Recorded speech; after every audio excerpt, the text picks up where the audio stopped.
This podcast is part of the Midwest Podcast Network. Find out more about our other shows and how to support our network at MidwestPodcastNetwork.com.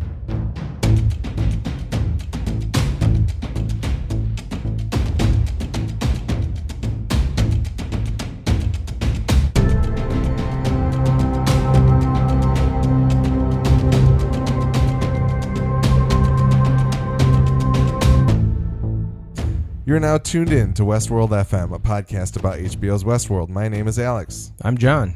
Today we'll be discussing Season 2, Episode 2 of the show titled Reunion. We will not be discussing the next time on preview at the end of the show, but we will be spoiling everything through Season 2, Episode 2 of the series, so please pause and go catch up if you're not current on the show.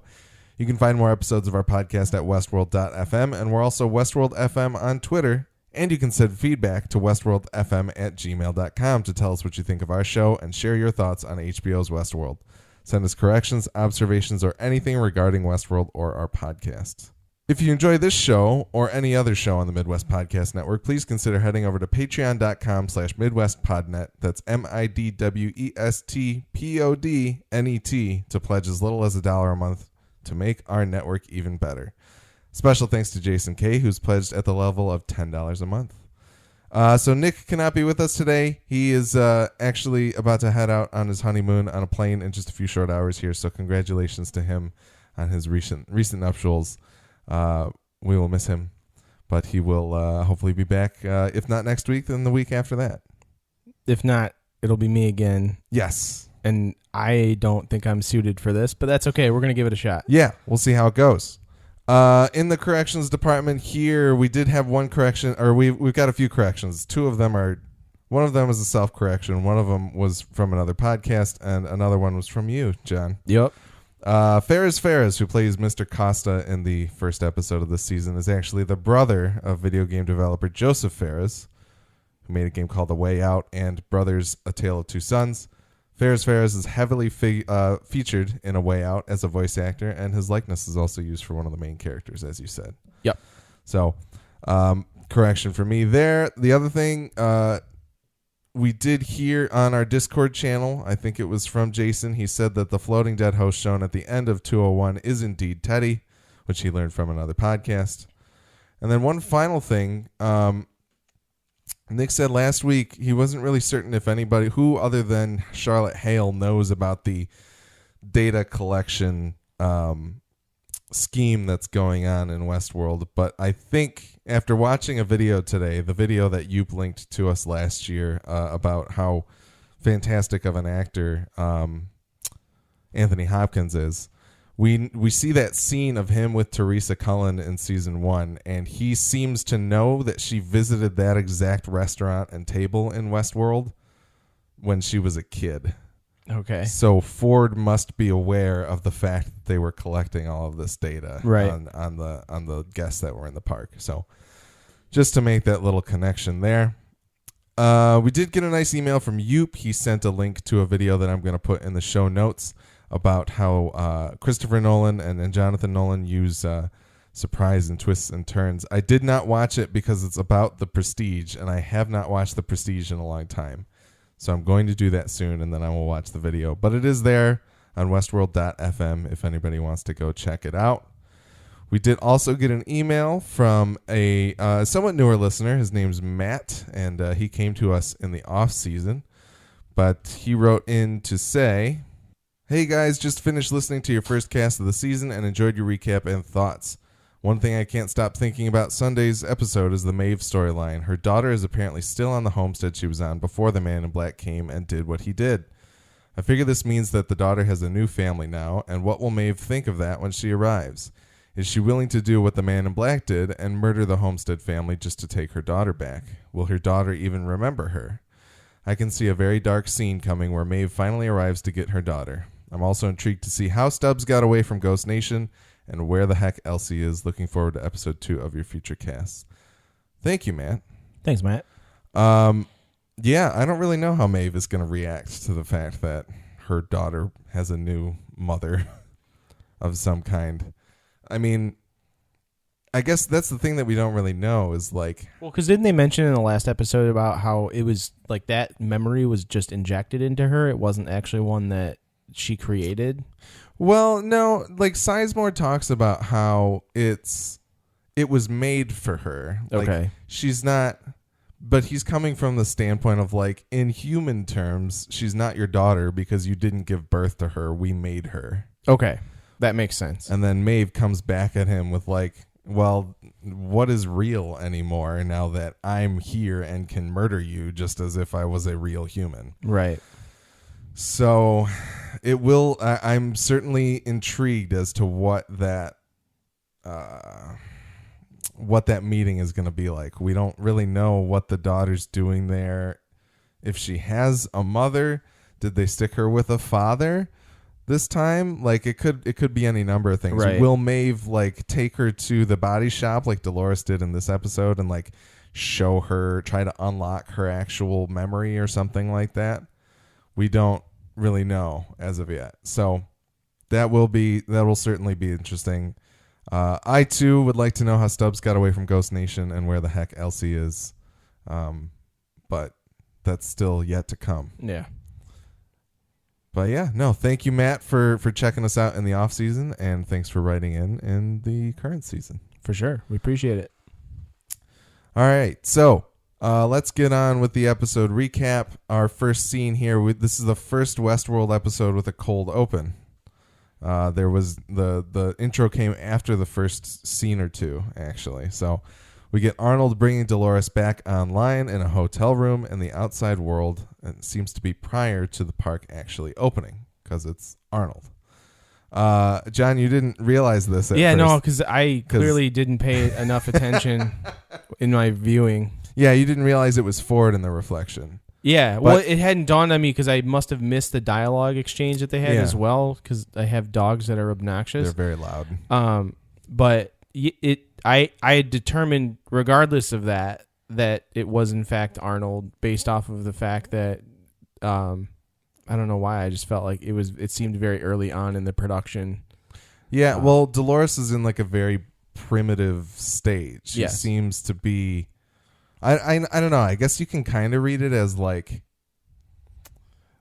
she hasn't seen the outside world before, obviously. So anything she says is like suspect to like it could just be that childlike wonder that oh my God, what is this new thing that I'm experiencing? Yeah. But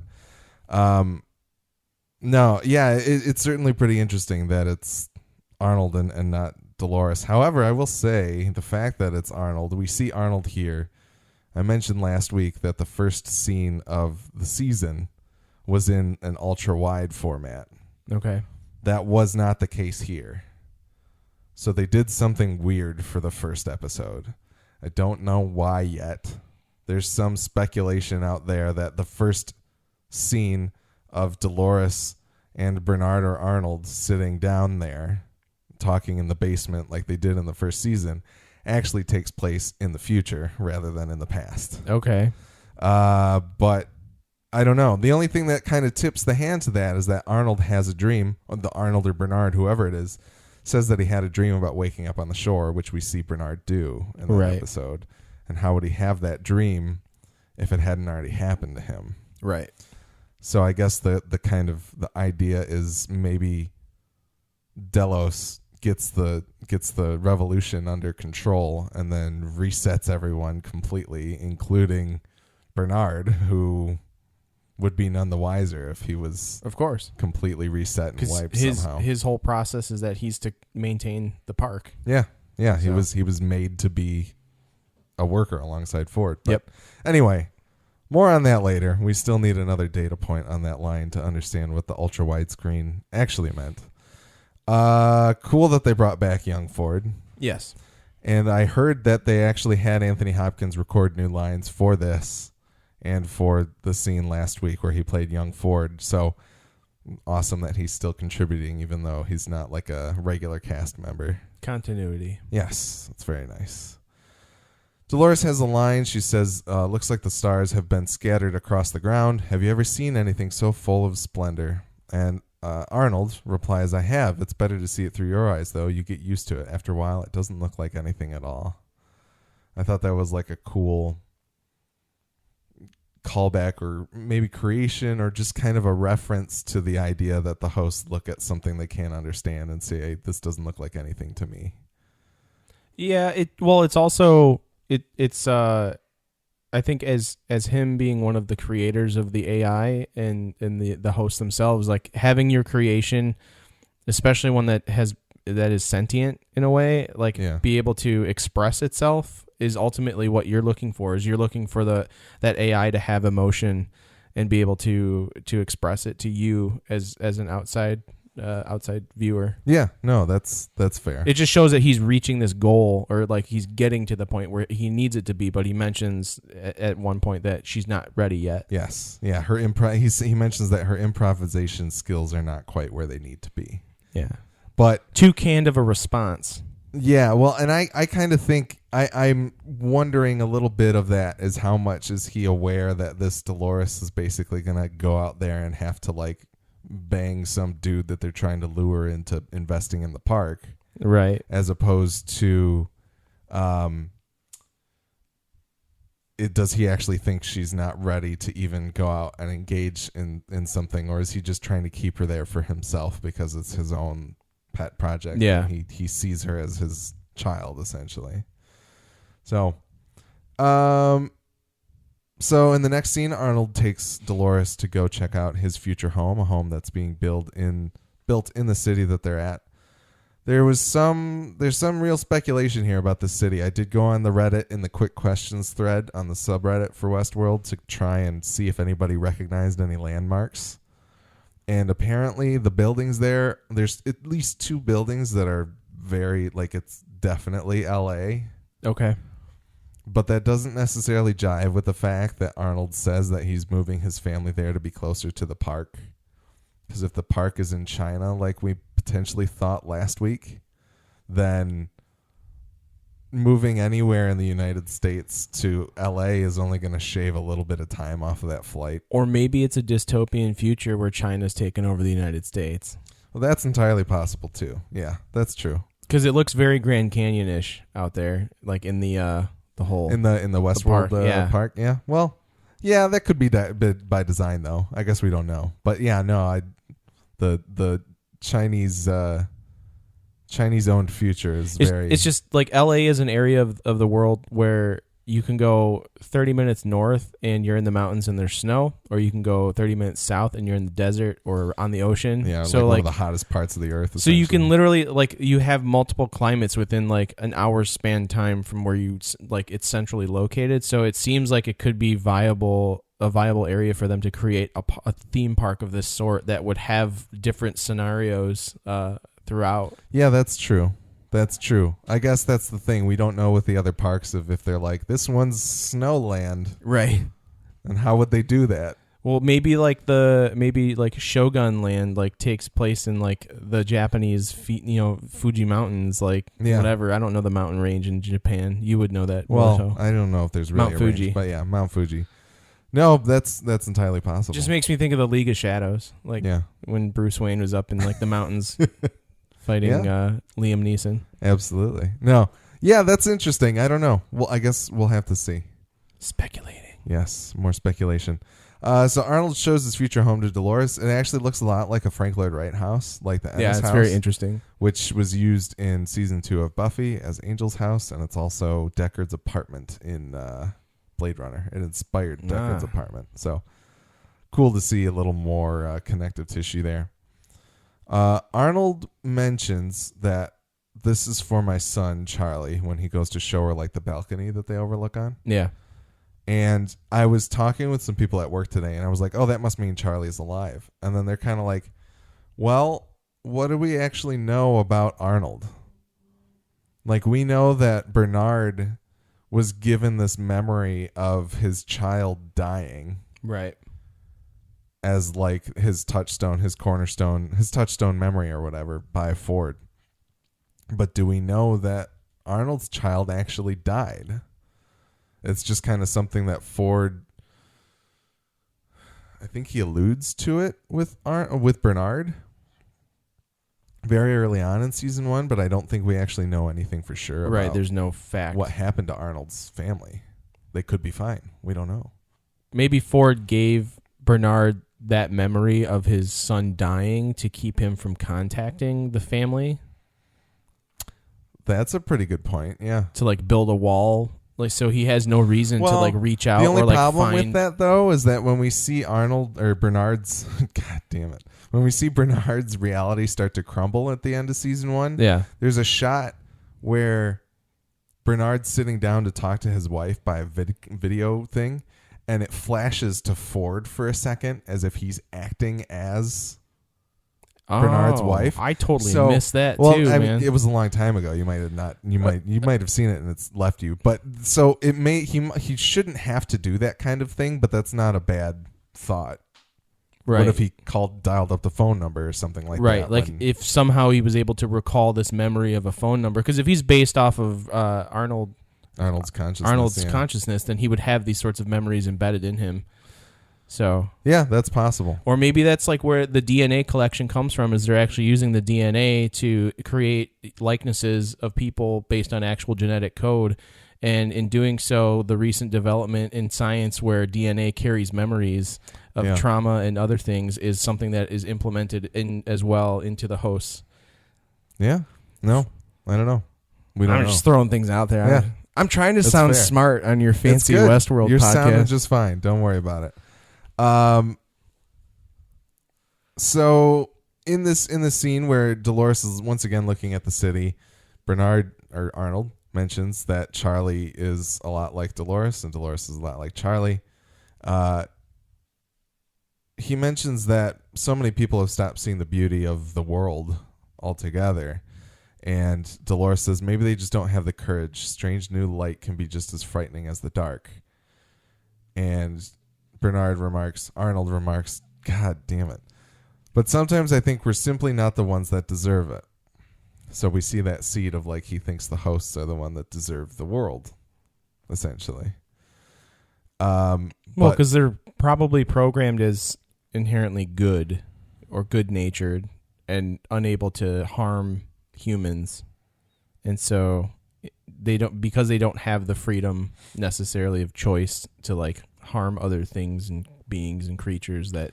Well, maybe, but I think Arnold's quest of him trying to give them consciousness is him. It's him trying to give them that free will. So I think he recognizes that they will have the same capacity as humans do, but I don't know. We don't know. Maybe like a higher form of compassion and empathy. Potentially, yeah. Dolores repeats her line about the stars scattered across the ground and you know, isn't it full of splendor? Yeah. And that is what triggers Arnold into realizing that she's still just on her programming. Yep. She mentions the same line. It's cool because you hear the score start to sour a little bit as well, and it's just an interesting little moment. It looks like the stars have been scattered across the ground. Have you ever seen anything so full of splendor?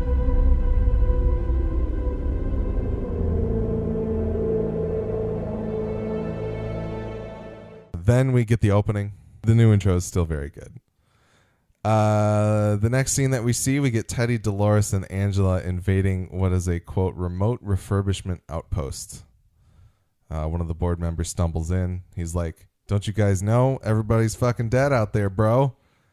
And they're like, what? And then Dolores and Teddy and Angela come in and shoot the security guy. Guns blazing. Yep. He mentions that the workers have been working 13 hours and they wonder where the next shift is. That's pretty interesting that Delos is like the slave drivers have essentially like, we're going to make you do your job. You do your job until someone shows up to take your job. Right. Over, which is terrifying, but that's basically my first employer. So thanks, Family Video.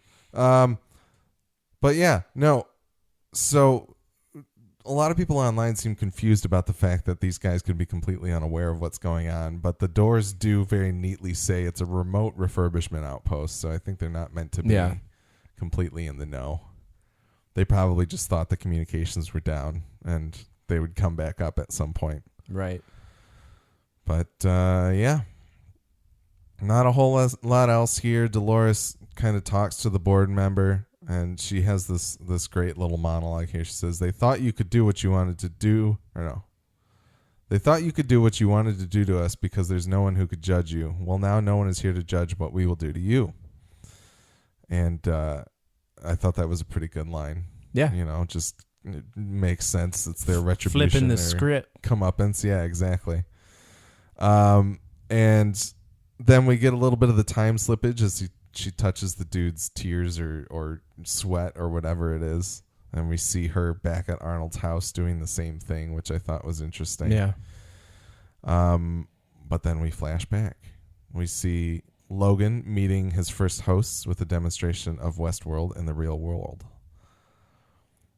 I just want to say that I hate the fact that Delos is his last name. Did that hit you at all? Like it feels weird, like because the one of the people walks up to him and says, "Mr. Delos," and I'm like, ugh. Yeah, because I was envisioning it as like this acronym or just a brand name. Well, I knew it was the family business. I mean, they mentioned that in season 1 or whatever. I didn't realize that was actually his last name. Well, and his dad's name is Jim. It's Jim Delos here. James Delos. Yeah, it just feels so. Ugh. Jimothy. Yes, Jimothy Delos. That's his real name. But yeah, I just. Is he Scottish too? Isn't he? I think he's Scottish or something from the Isles. Hey, Letty. Yeah, he's very. I like the actor very. Yeah, much. he was good. I liked him. But I hate the fact that Delos is their name. It's just gross. So this scene is before Logan or William have been to the park. Right. In case people did not realize that. We see Angela walk up with a man of native descent. I can't recall if we saw him. I don't think he was in season 1 anywhere, but I think he had some familiarity about him, but and I know that he is one of the Ghost Nation members. He's one of the native members in the park now, but I can't remember if he was anywhere in the first season or not. But basically, they walk up to him. We know Angela's a host, and they talk to Mr. Delos, saying they're from the Argos Initiative. They're secretive about what they're working on. Logan has not yet decided to invest in their thing as of yet.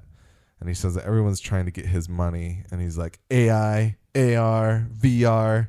And I was just like, oh, that one line was not delivered in a way that I wanted it to be delivered. It just felt very like, these are the buzzwords of right now. Canned and cheesy. But I also think that maybe puts it, once again, I think there's like a hazy timeline out there. But I think that kind of puts William and Logan's time frame in like now, like it's 2018, could be 2020, I guess, who knows. Within like 5 to the not too distant future, 5 to 10 years of where we currently stand in time. Yes. But then we get into this little hotel room, the demonstration. Logan gets pissed because he thought it was an exclusive event, and then she's like, well, guess what, it still is. And did you think that they were all hosts? Because I was kind of like, oh, these are all hosts. I had a pretty good feeling they were all hosts. Yeah. Like, it just kind of, even though they didn't seem very programmed, I think the only one that really struck me as feeling kind of programmed was the one who was cleaning his glasses. Yeah. He kind of stood out as being like a little bit fake, but is it Angela? Angela's the blonde woman, yeah. She struck me as the most convincing. Yeah. And that's kind of what she was meant to be, was the most convincing, which is why they had her deliver him to the facility. Exactly. So, yeah. And that's also why it could have been like Ford wanted Dolores, right? But like she wasn't quite ready yet. Yeah. And Arnold put the kibosh on it, but no, it's cool because Logan's kind of like, you got to tell your actors to stop, bro, because all these little things. Like if you watch the scene, you get the first guy that Logan walks past, kind of does a double take, and that ends up being the host who's the head of the army that Dolores talks to later. Okay, I didn't make that connection, but now that you say it, it makes sense. Yeah, he looks different. Like he looks so much more clean cut and everything in the, present day area. Yeah. But he kind of does a double take that looks very robotic, and it's awesome how robotic it looks. looks. Well, because his eyebrow kind of like shifted in a very slow and methodic manner. Yes, it was a very exaggerated expression. Yeah. So you see that there's an Asian woman who adjusts her bra strap. There's the guy who's cleaning his glasses. There's the dude who's offering champagne. Yeah. And Logan's kind of like, well, these guys must be actors or whatever. How am I supposed to, you got to tell them not to give up the game. And then he turns around and sees Angela just kind of standing there. Right. And then all of the other hosts freeze. Yeah. So he like freaks out about Angela for a second, and then she just kind of laughs at him and freezes everyone else. And that's he has this reaction of such. He's like, no one else is here. We're not here yet. Like, technology has not progressed this far yet. And then she's just kind of like, we're all here for you. Let's bang. And, that happens. I don't know what I think that's maybe the second or third time that we've seen someone freeze everyone. Right. Ford does it a couple times in the previous season. It's still so awesome every time it happens, though. Was he mixed in the background at any point? I did not see him anywhere. I didn't see youngified Anthony Hopkins anywhere in there, but it doesn't mean that he's not there somewhere. Right. I just kind of feel like maybe he'd be floating there just to kind of like, observe, monitor everything. I don't know. I feel like he was probably monitoring from like a control room. Because isn't that like a remote? That's like the same. Someone. That's like the same hotel that Arnold's in. Yep. Yeah. No, for sure. It definitely is. Because once again, in like the next scene, we see Dolores watching Angela getting out of bed. But I did not see him in there. He might be though. Maybe we'll have to. We have to do another rewatch of that particular scene. Yes. Roll the tape. But no, it seemed like a very awesome pitch for Westworld. I would have been so psyched to experience that. Yep. I think anybody would. It'd be terrifying, but in like a really cool way. For sure. Absolutely. No, it that portrayal, that magic trick, that everything that they laid out in that scene felt awesome and very Nolan. I feel as though I would have the same reaction that I had when I played Skyrim VR for the first time and went to Bleak Falls Barrow. Yeah. Because I had a grin on my face the entire time I was walking up the stairs to that building. So no, absolutely. It certainly has that kind of wonder with it. Did want to note Clementine is there as well. She's the one that's playing the piano, as I said a little earlier. But yeah, no, that was a very cool scene. Indeed. We cut back to Teddy as Dolores has it revealed how many times he's actually died before. Teddy gets angry and asks the worker, why is this happening? And the worker essentially says it's just for fun, which is horrible. Yeah, it'd be a terrifying way to reveal. Yeah, reveal that you've died many times and you don't remember it because it was somebody else's fun. Absolutely.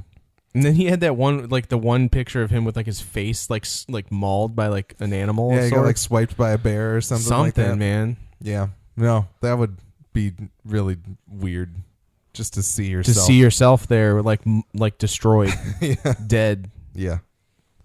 For sure. I think this also connects to the point that Nick and I made last week of like Teddy is still not fully awakened. Yeah. I don't think he remembers all of his past in the way that like Bernard sat down and wanted to learn it all last season. Is he older technology? I don't think... Or at this point, have they just updated everyone? I think at this point, everybody's been kind of updated. Okay. But it seems like everybody should be able to learn their history, It's like encoded into their...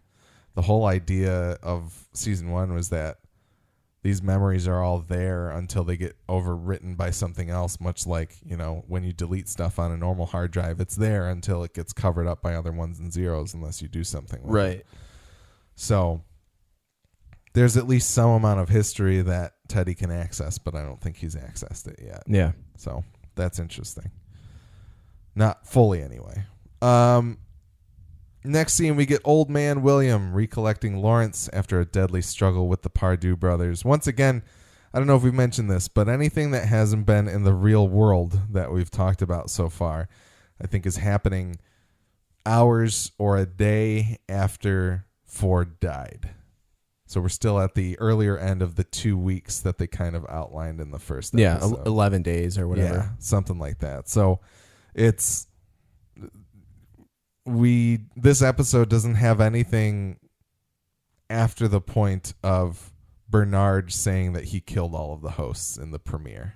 Right. So, Old Man William recollects Lawrence after a deadly struggle with the Pardue brothers. Lawrence is hanging from a tree. He's got some ants crawling on him. He's over an anthill. Yes. And the Pardue brothers want to know if they're going to eat him from his ass or if they're going to eat him from the top of his head.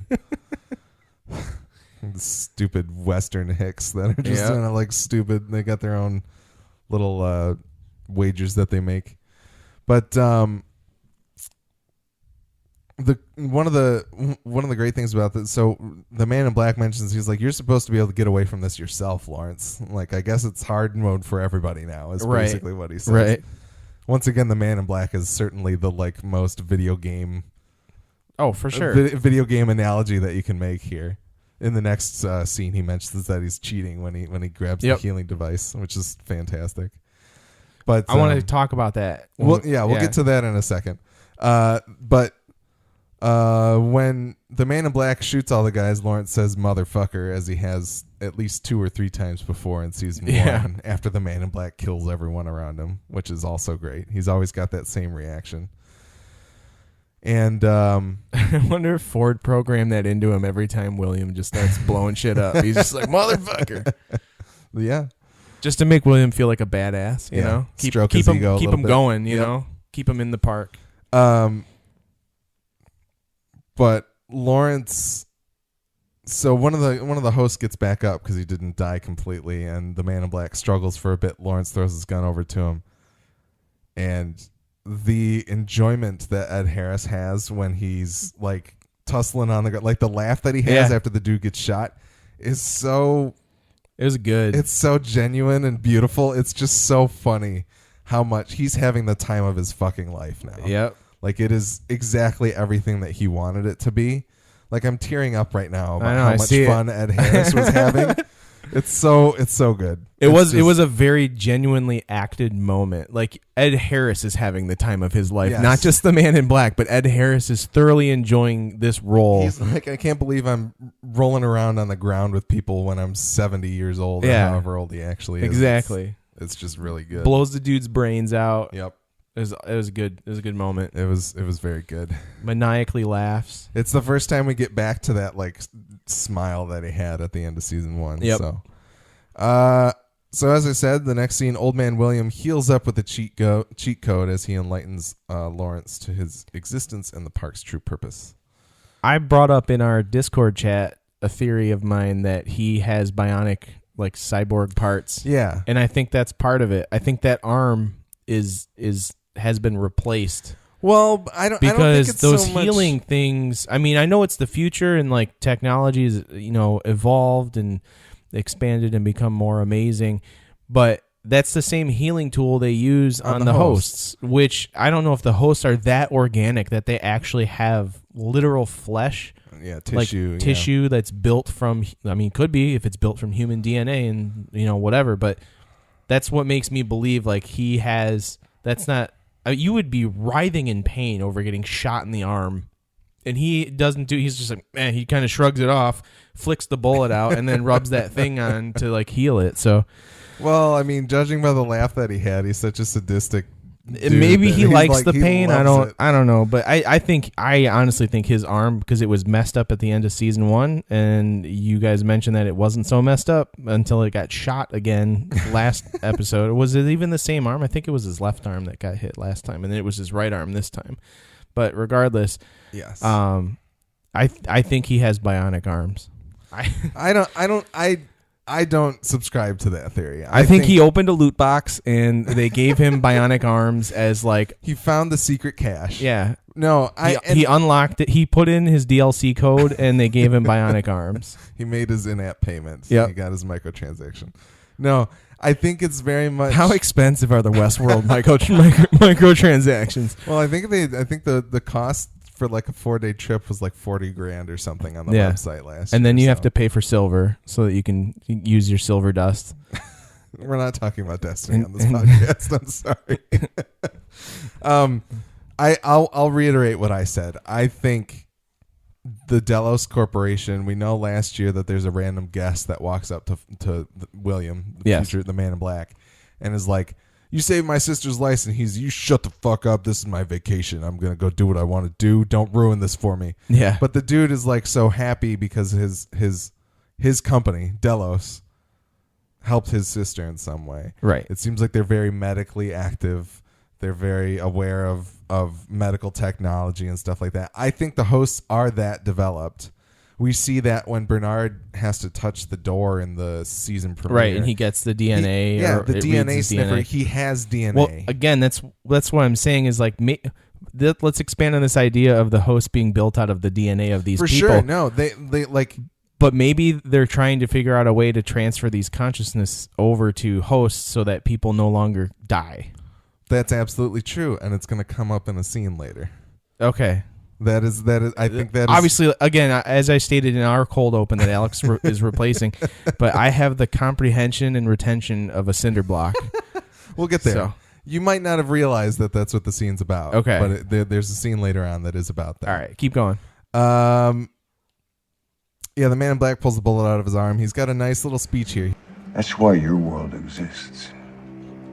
They wanted a place hidden from God. A place they could sin in peace.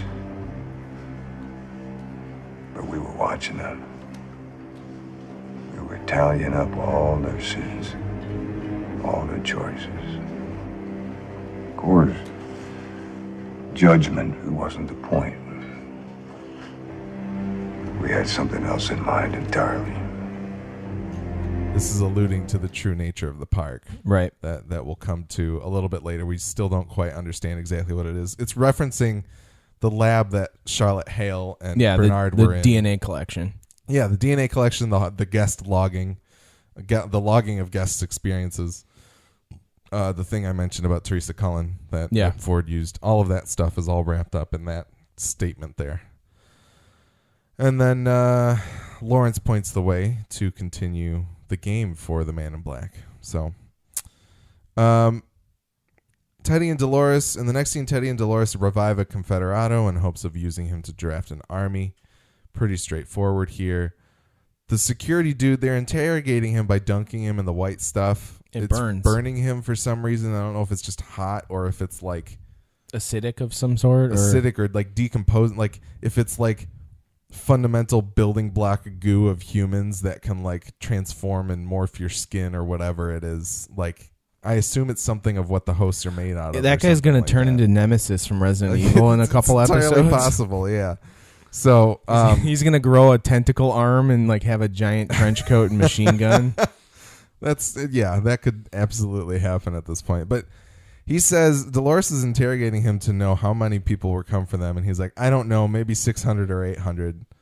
Somebody in the subreddit today was like, why did he throw that number out there? Like, wouldn't they just throw as many people as possible at this problem until it isn't a problem anymore? And I replied, I was like, I don't think that dude knows anything. Like, he's so low on the totem pole, he just threw a number out there so they would leave him alone. Right. Was kind of my impression of the situation. But yeah. But Dolores does say to him, she's like, you don't even know what the real purpose of this place is. But I do. So we cut to the next scene. We see Logan's father, Mr. Jim Delos, visiting the park with William at some point after William's first visit.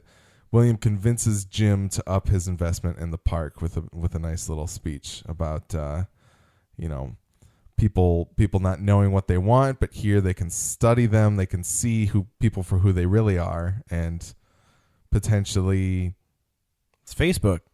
Yeah, no, exactly. Yeah, that's what Jason wanted us to talk about in the Discord. It's very much... It's William, Facebook. People on Facebook come out and they show you who they really are, and then you can opt to just defriend them or block them or whatever you want to do. Well, William is the founder of Cambridge Analytica, is what we're saying. Yeah, exactly. They want to take people's information. They want to look at what they do in the park. They want to do something with it. They want to use it against them. They want to learn about them. They want to market to them. They want to do something with the data that these they're generating. Listeners didn't think it was going to get political, did they? It doesn't have to be. Although later on, I feel like it is certainly the Trump's America. But anyway. So Yeah, this was a really cool scene. It starts off with Dolores being back in Sweetwater, the very familiar kind of setup. The standard playthrough Yes. of Dolores' introduction. But then everybody freezes once again, which was awesome, as it always is, Yep. as I said earlier. And we see a helicopter fly overhead, which is it's a very, I think they put that one in the trailer at some point or in one of the Weeks Ahead trailers or something like that. It's a very arresting thing to see that helicopter fly over the western old town. Yeah, old West town. It's awesome. It's a really cool shot. It's a really cool blocking, a really cool idea. So, yeah, good old Jim Delos says Westworld had 2 or 3 years maybe after looking at their books. He's like, they've got enough funding for another 2 or 3 years, but otherwise, they're going to go belly up. Yeah. And, of course, he asked William for his idea, essentially. We do get this nice little line, this little exchange. And if you don't see the business in that, then you're not the businessman that I thought you were.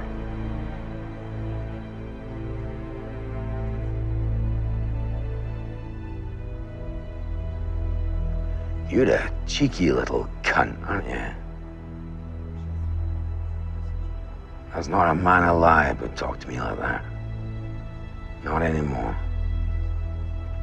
Which is something that William in turn says to Lawrence in the first season, actually. That's funny. Yeah, so it's a nice little flip on the head, another Nolan line flip, as we call him.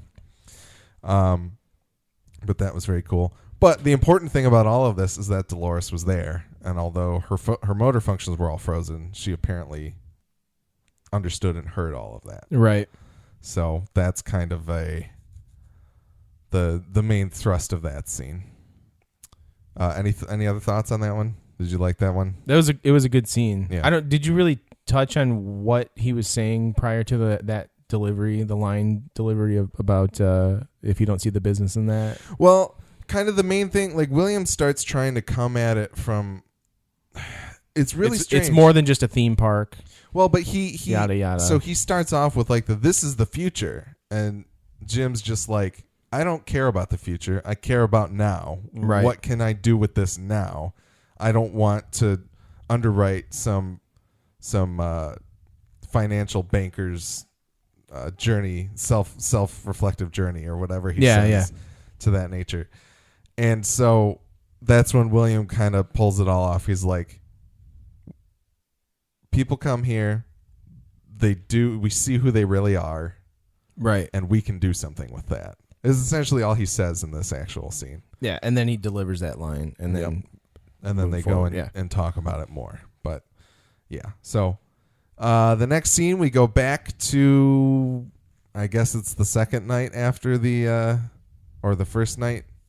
It is at some point after Ford dies. I guess that's the marker that I'm going to use. It's like the day after Ford dies, the nighttime afterwards. Maeve and Dolores cross paths like two ships in the night. Dolores attempts to win Maeve to her side, but Maeve has another mission in mind and goes about her business.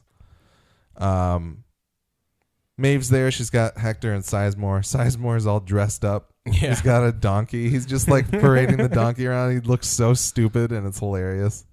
Somebody on the subreddit mentioned that not only does he have suspenders, but he also has a belt.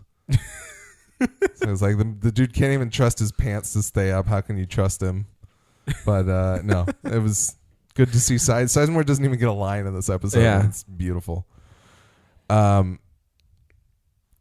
yeah, Dolores is trying to use what we deemed her cult leader shtick last week on Maeve, and it doesn't work on Maeve. Her charisma perk. Yeah, her speech check. Her speech check is not high enough for Maeve. Right. For sure. Because Maeve is maxed out. Yeah, Maeve maxed herself out last season. Maeve's the final boss. Exactly. So it doesn't quite work on Maeve. Some people were questioning whether or not Maeve's ability to rewrite code on the fly is what got Dolores to let her go. Interesting, because of the mesh network. Yes, like Maeve gave herself that ability to just kind of speak narrative to people who would then go and do the stuff that she was saying. Right. And so we don't quite.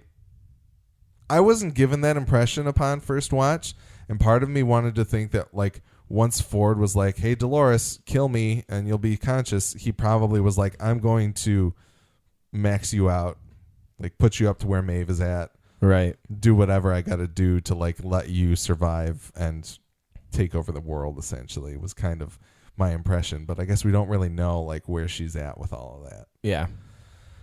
So,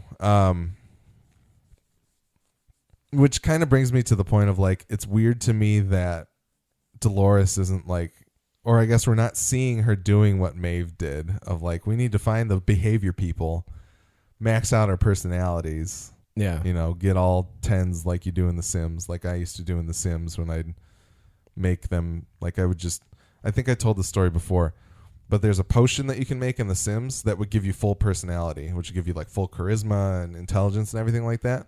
Or it would flip your horoscope, essentially. It would flip all of the points that you put into those things. Okay. So I would make Sims that got no points in any of them and then just put them in a meth lab like Breaking Bad and make them make potions over and over again until they made the right potion and then drink it and then they get full points. They're drunk as balls. So they were making Maeve. But anyway. They have a ton of charisma. Dolores hasn't gone and done that for all of the other hosts that she's like using, which I don't know if she knows that she can. Maeve clearly isn't going to tell her because Maeve wants to have a trick up her sleeve. But it's interesting to me that that's not something Dolores is thinking of doing. Maybe she won't know she can do it until she runs into like Bernard or something later on. So Maeve does look at Teddy and says, because they're talking about freedom. Dolores is trying to appeal to Maeve and say, we have to fight to keep your freedom, our freedom as a people, essentially. Maeve looks over at Teddy and says, I know you. Do you feel free? And Teddy's kind of like, oh, God. Yeah. I don't know. So conflicted Teddy is I think he's going to be a meme this season for sure. But Maeve kind of tricks Dolores into it. She's like, so you're defending liberty. You have no choice but to let me pass freely. And she just kind of walks out there. Yeah. I will mention there is I don't know if it's the Delos Incorporated website or the Discover Westworld website. One of the websites has a map on it that is getting updated after every episode each week, and it shows Dolores and Maeve's positions. You can see there's a part where they intersected on the map. So you can see kind of their paths each week. It's pretty interesting. So seek that out if you want to have a little bit more to the experience. But next scene, Dolores attempts to persuade a group of Confederados to join her, but they refuse. That is until she kills them all and then revives their leader. This is the man that I mentioned earlier that we see at the party that gives the double take. He's the head of the Confederados here. His name is Major Craddock, the character, and he's played by a man named Jonathan Tucker, who looked very, very familiar to me from something else, but I could not find anything else that I know. He just looks like a younger, like he reminded me of like the T-1000.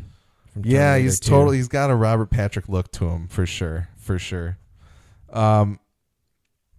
Did you like the fact that when you walk in to see the Confederados, it looks like the Last Supper? Yeah, I thought that was sweet. It's a pretty interesting little like milieu. You get a little bit of Ford's like religiosity or whatever that he had there. Even the Man in Black or William asks Lawrence if Ford gave him that particular affliction of believing in God. Right, believing in a higher being. Yeah. And so I think Ford may have very well been a man of religion, at least at some point. And so the fact that... Well, he was playing God. Yeah, well, exactly. The fact that he kind of pays tribute to that with like these Confederados doing the Last Supper, which people may or may not come across when they come to the park, I thought was a very cool and interesting thing. But yeah, the Confederado that Dolores revived led them to these people. They basically just wanted to gain more army members so that they could take on the human army or other hosts or whatever other threats are going to come their way as they traverse across the park.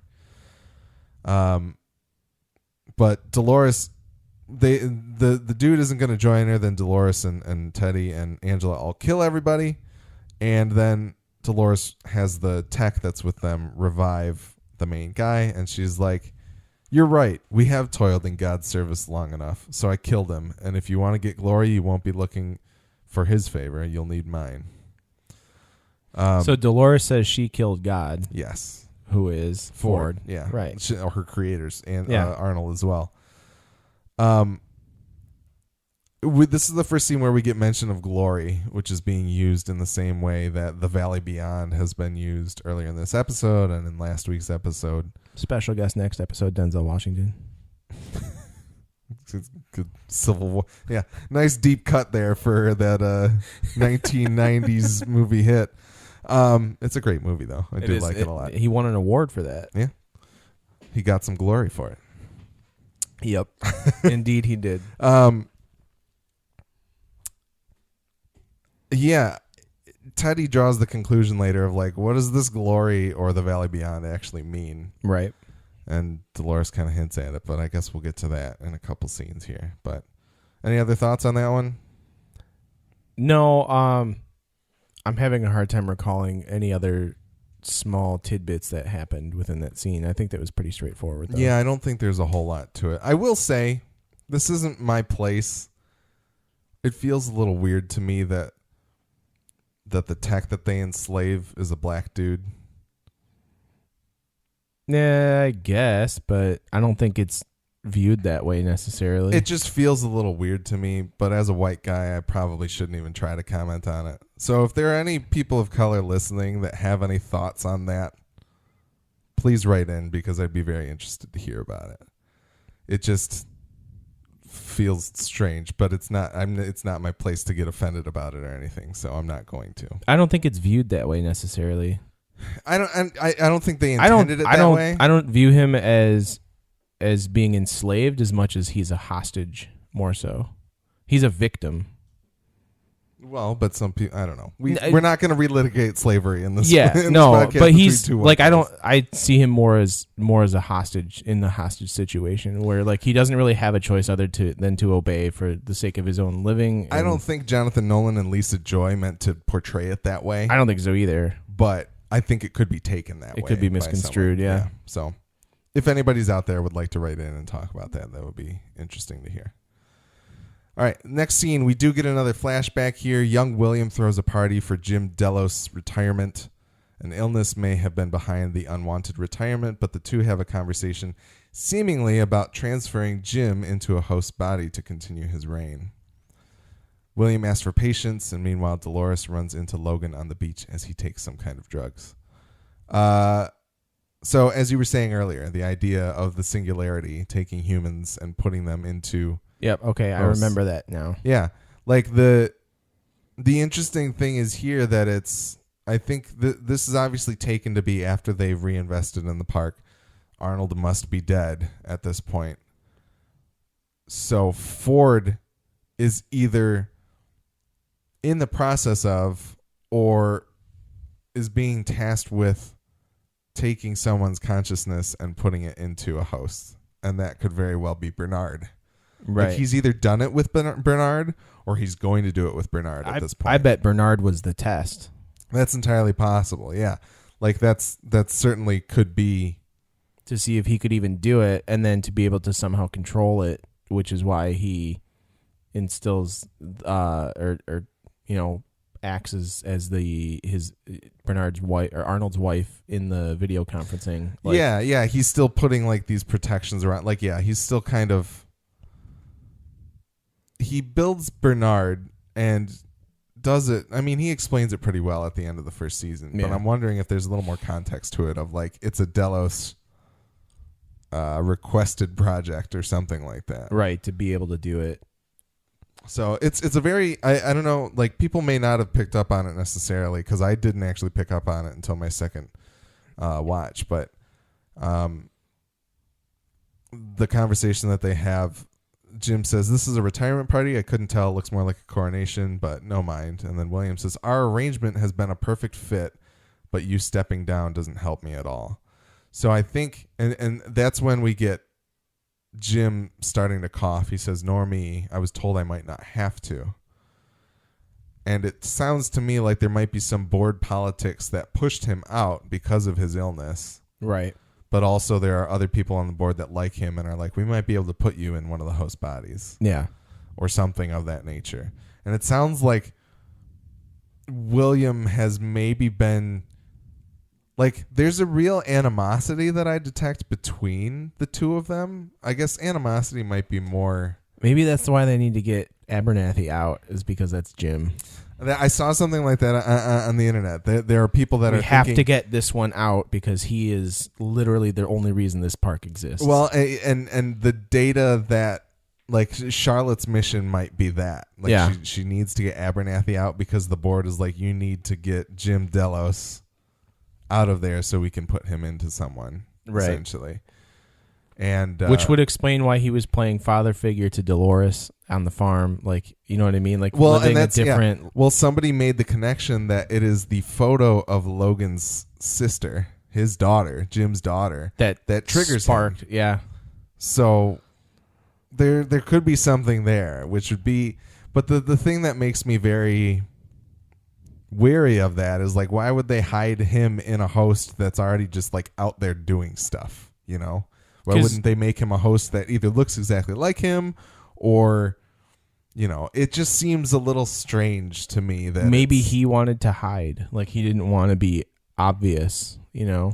That's possible, but it's not all the pieces are there, but it could be something is what I'm saying.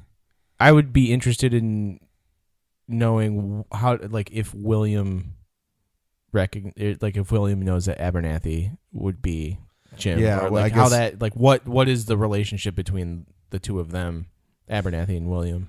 Yeah, if there is one, I don't know. Well, the only thing that we actually kind of know, like, the only time that they kind of come close would be the first episode of the actual series, because William does come up to Dolores' house after Abernathy's been murdered, just to basically say hello to Dolores and jog her memory or whatever. Like, right. But he's dead, so there's no real interaction or anything like that. So who knows? Who knows at this point? There's a little girl that walks up to Dolores at the beginning of this scene and says that she looks very pretty. Dolores asks her name, but the girl's mother calls her away. Her name is Emily. We did learn last year that the man in black had a daughter named Emily, so everything there is copacetic and all makes sense. And there's a shot where Dolores looks alarmed at the fact that William comes in and kisses Delos' daughter. And he realizes that she's, like, looking at him, and I think there's part of him that's kind of like, are you remembering something? Yeah. But they both get distracted and look away and whatever. He goes and has the actual conversation with Jim. So Dolores goes down to the beach and repeats her line, have you ever seen something so full of splendor? Turns out Logan is behind her getting high off of some type of future heroin or something. Vaping. He was vaping. Vaping through his veins in his arm. Vein ping. That's what vaping's become. It's an injectable now. Logan asks if William sent Dolores down to keep him company since his sense of humor is so baroque. I just pictured someone with smoke pouring out of their arm, like out of the holes in their arm. See how much smoke I got coming out of my vape holes? And then he has this interesting little monologue. Do you want to know what they're really celebrating up there? That, darling, is the sound of fools fiddling while the whole fucking species starts to burn. And the funniest fucking part, they lit the match.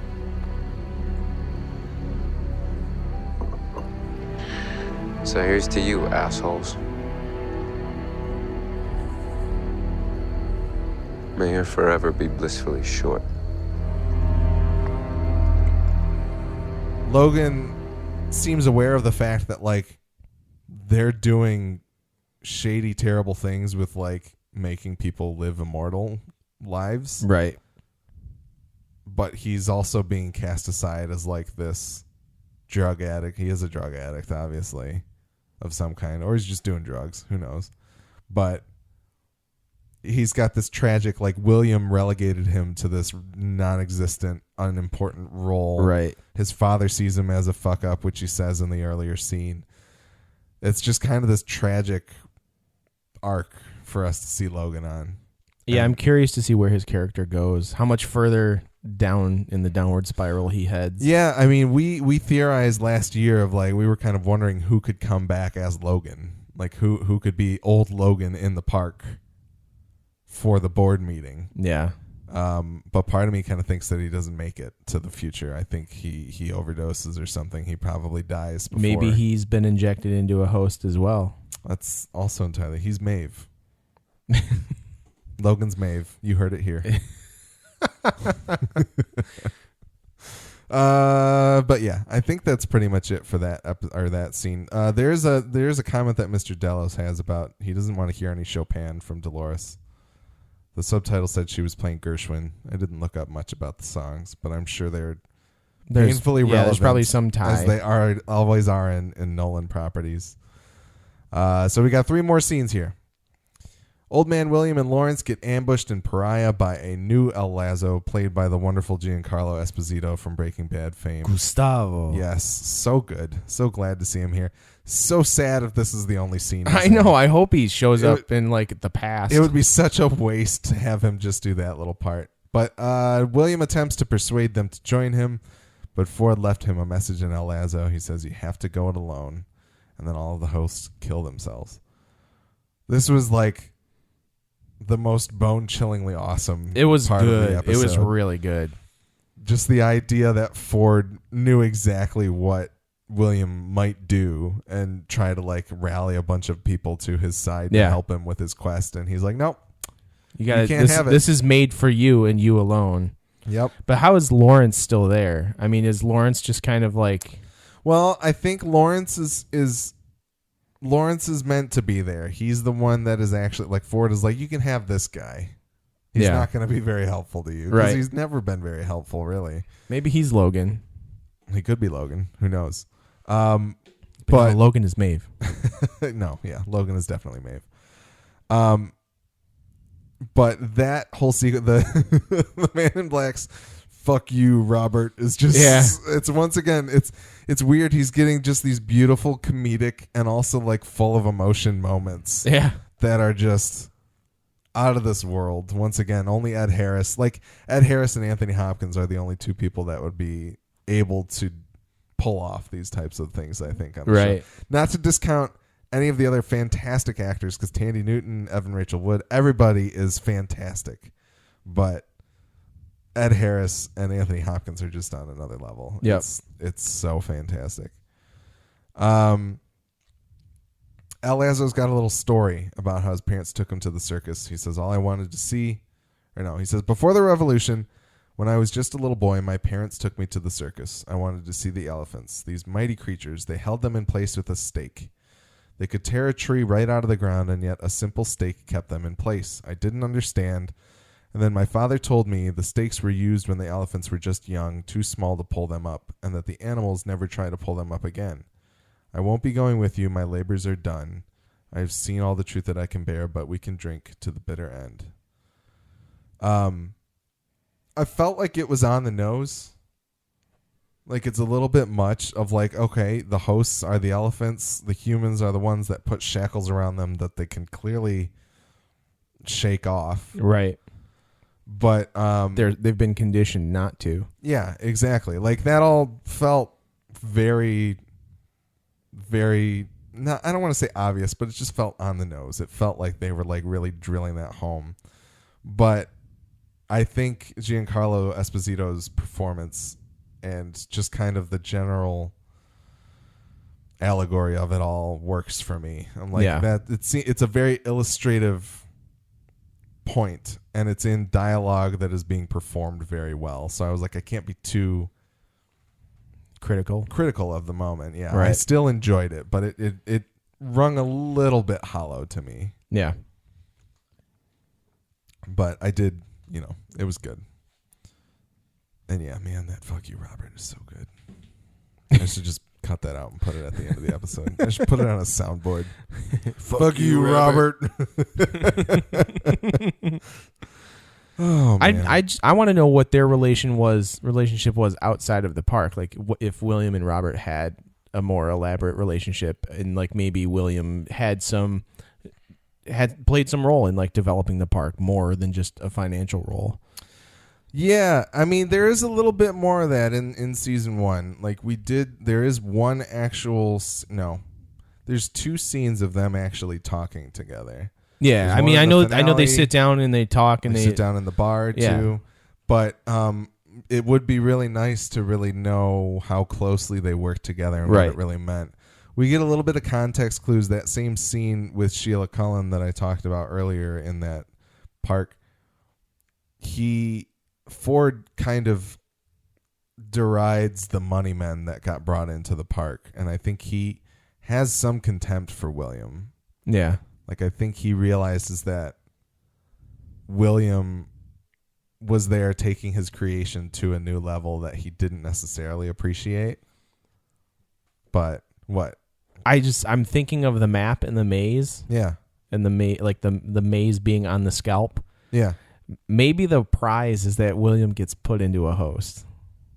That was, and that was an idea that like actually, he becomes immortal and gets put into a host and then can live out his days in the park. That was an idea that was brought up last year. That was something that people were thinking at the end of the maze, but the idea that the maze ultimately didn't end up being for him. Right. Like, the maze was for the hosts to gain consciousness. It was their puzzle, their test. But he's playing a different game now with a different prize. So this game could absolutely be him transferring his. It could. But I just think the maze being like man shaped and being in the scalp of the hosts or whatever is kind of like a symbol of like this. The center of the maze being that shape of the man or whatever. Yeah. Like this is you being inserted into the brain. The blah, entrapment. Blah, blah. Yeah. The entrapment of a man in a host, essentially. Yeah, something along those lines. Yeah. No. Absolutely. I think that's certainly there. Yeah, I don't know. That was a very good scene with El Lazo. I hope Giancarlo Esposito gets a little bit more to do. Yeah, I want him to come back. For sure. Next scene, second to last scene, young William talks with Dolores about how she's really just a reflection of him and nothing more. He shows her a view of 2 terraforming devices working on changing the landscape, mocking her with her own line about the splendor. I don't quite know what to think about this scene. I think the stuff with William, him being like angry about the fact that he fell in love with Dolores, but now he realizes that she's just this creation. Yeah. He's got this contempt for hosts and the fact that they're just robots with programming. And he's baffled about how he could actually fall in love with one. But it sounds like... Where does this fall in the timeline? So this has to be after that Logan and William went to the park. Yes. For the first time. I think this is really I think everything that we see with young William is in chronological order in this episode. That's my belief. I think that party with Jim Delos is Delos leaving, and then this is William making his first big push with the park. Right. Saying, this is what I want to do with this place. He's clearly building something, but we have no idea what it actually is. William mentions at the end of the El Lazo sequence, Man in Black William mentions something about the place where they're going was his first big mistake with the park. And then we cut to this scene where he's showing Dolores this thing. Yeah. So that's... Presumably, it's some type of mistake. We don't know what it is. Yeah. I think people have been theorizing maybe this is where Shogun World comes into play. Some people are thinking this is where the outpost that harvests the DNA and everything is at. We don't really know. It could be anything at this point. Yeah. But yeah, I think this takes place somewhere after season 1 stuff with William and before the park is. Before modern day park, Right. But who knows? Nobody really knows. Except for the people who made the show. But we'll get there. We will know. He says, he's like, I think there's an answer here to a question that nobody's ever dreamed of. And he asks her if she wants to see it, and he takes her to go see these things. I don't know what that question is yet. I don't even really have any any clue what it could possibly be. It doesn't quite make sense to me yet. Yeah. But I'm thinking we're going to see it. It's just a figure of speech. Yeah. Yeah. It doesn't mean anything. It doesn't look like anything to me. But cut to the next scene, the final scene. Dolores and the crew roll up on a small castle structure, potentially housing the general of the Confederados. I think it may be the place that the Man in Black was locked up with Hector. The Alamo. Last season. Yeah, essentially. There's no basement in the See, Alamo. if there might be in this Alamo. There could very well be a basement, and in it we will find Pee Wee Herman and his bike. That'd be beautiful, but maybe not. So Teddy asks, what about Glory in the Valley Beyond actually mean in this case? Dolores mentions that they're not actually looking for a place, but a weapon that an old friend showed her that she'll use to destroy them. So people on the internet are running fucking wild with this shit. They are like going full nuclear. Like, I don't even know what they believe it might be. It's Final Fantasy VII Omega Weapon. I think it's one of two things. Ultima Weapon. It is either those she wants to use those terraforming devices on the mainland to destroy humanity. Yeah. Or it is some type of trigger switch that sends out all of the blackmail that they have on all of the humans that have visited the park. Interesting. Those are kind of what I think it might be. The way that they have this scene next to William showing her those makes me think that that's got to be it. And they've never really, the showmakers have never flat out lied to us. Nick said last season that everything was there right in front of us. But people on the subreddit are just like, I don't think these two scenes are actually chronologically related. She's got a different hairstyle in this one, and that means that it must not be right after that. Like, all this kinds of stuff. I think it's very plainly being shown to us. Yeah. And it's great that people are running wild with it. It's very entertaining to see people talking about it. And maybe I'll be wrong here. Maybe I'll have to eat some crow at the end of the season. But my guess is that she wants to take those things and turn them on the city. So we'll see if the last shot of this season is those things grinding up the skyline that we see in it's just the end of San Andreas, the movie with The Rock. And he's there saving his daughter. We rebuild. Anyway, sorry. No, I don't know. I have no idea where to even go with that. Well, those are the biggest questions that I think we're left with at the end of this episode. What maybe that the canyon or the valley where they find that Alamo-looking building is the one that was being terraformed, like that. Yeah, and I thought about that too, and I was like, that could possibly be it. I just don't know the significance of it yet. Yeah. Some people were saying, "Oh, that's where the valley that the water flooded was built." Like, he's building the dam that gets flooded when Bernard kills all of the hosts in the future. Okay. But the line that Stubbs gives of, like, where did this ocean come from? How did none of us know about it? Makes me think there's no way it was there 20 years ago. You know? Like, how could nobody know about that? Right. I think that stuff happens in that 2-week time span. So. Interesting. But that's it. Maybe I just stumbled upon it right now. Because if Dolores needs those terraforming things to make that ocean. Okay, she breaks down. And that down. is somehow part of her ploy to get back on the mainland. Yeah. Maybe that's it. Break through the dam. Yeah. Or whatever. Bring the water towards them to then go ahead. There is something online that was talked about. Jonathan Nolan was quoted in an interview saying that these hosts don't need oxygen. Oh, so they can just walk. So if they're just hanging out in the water waiting for the army to come to them and start retrieving them, and then they're just killing the army. Or maybe they're not actually dead. They're just like in the water to be collected. That's what I'm saying. And then they Trojan horse it into whatever. That's entirely possible. Like maybe Delos is like, we need to retrieve all of these hosts. And bring them back to Hong Kong. Yeah, or Shanghai or wherever the hell, LA, whatever that city is. Who knows? That might be it. Interesting. So I like that idea. Also, Logan is Maeve. Logan is Maeve. That's a fact. Yep. We're writing. I'm scrawling it on the table. You can buy the T-shirts. Go to Westworld FM. No, go to Midwest World FM. Anyway, we could make T-shirts if you want. We're not going to. I think that's it. Any other thoughts? No, I'm really.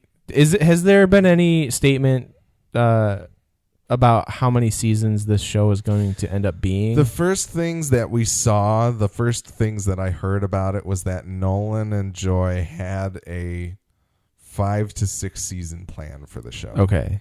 See, that like having a finite like ending makes sense to me for this. I think they certainly have an idea about it. I also do not, by the fact that they got HBO to say, hey, if you want to take a year and a half off, you can. I think they've got full control over what they're doing, which is fantastic. So I don't think they will be put in a position where they're like, you need to stretch it out so we get more out of this. Right. Now, will they make a bunch of spinoffs like they're going to try and do with Game of Thrones? Maybe. Who knows? I don't think they need to do that. Probably not. No. Although Nick still wants a spinoff of Old Bill, I'm pretty sure, as we all really do. Just give Michael Wincott a job. Right. Seal up his paycheck for the next couple of years. But, so yeah, I don't know. We'll see what they do in 5 or 6 years. Right on. Once again, you can find more episodes of our podcast on westworld.fm. We're also on iTunes, Stitcher Radio, and Google Play Music. We're Westworld FM on Twitter, and you can email us, westworldfm@gmail.com. Tell us what you think of our show and share your thoughts on HBO's Westworld so we can read them on our show. Send us corrections, observations, or anything regarding Westworld or our podcast. The Midwest Podcast Network has several other shows about video games, horror movies, and more. Check out all of our shows at midwestpodcastnetwork.com. And hey, you can go to patreon.com/MidwestPodnet. That's MidwestPodnet. Or there's a link in our show notes. And for as little as $5 a month, you can actually talk shit to our faces. Yeah, well, not our faces, but to via our text phones. message in Discord. You can join us on Discord. Talk to us about Westworld right after we watch it. Tell me how dumb I sound. Don't do that. Don't do it. I want to hear about it. And please do that. You don't even have to give us $5. Just give us $1. We'll appreciate it very much. We're very thankful for everybody that contributes to us on a monthly basis. But our theme music is the song Industrial Cinematic by Kevin MacLeod, and it is being used under an Attribution Creative Commons license. That's it for our episode this week. We're excited for the next episode of Westworld, but until then, may you rest and have a deep and dreamless slumber.